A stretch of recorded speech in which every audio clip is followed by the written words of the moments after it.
Hello, everyone. Welcome to my channel. Today, I will show you how to combine the C and D drives on a Windows computer.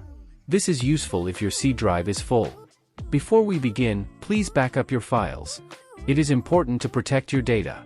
Initially, we'll open the Disk Management tool. Simply right-click this PC on your desktop, select Manage, and then choose Disk Management under Storage.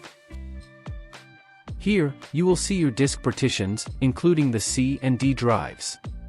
Right-click on the D drive and select Delete Volume. A prompt will appear asking for confirmation. Click on Yes to proceed.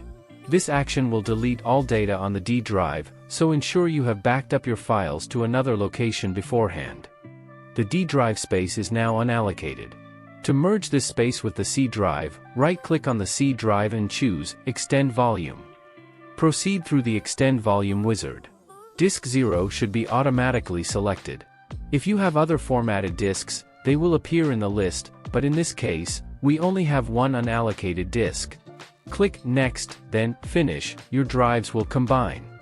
You've successfully combined your C and D drives. If you found this video useful, please hit the like button and consider subscribing to my channel for more tech tips.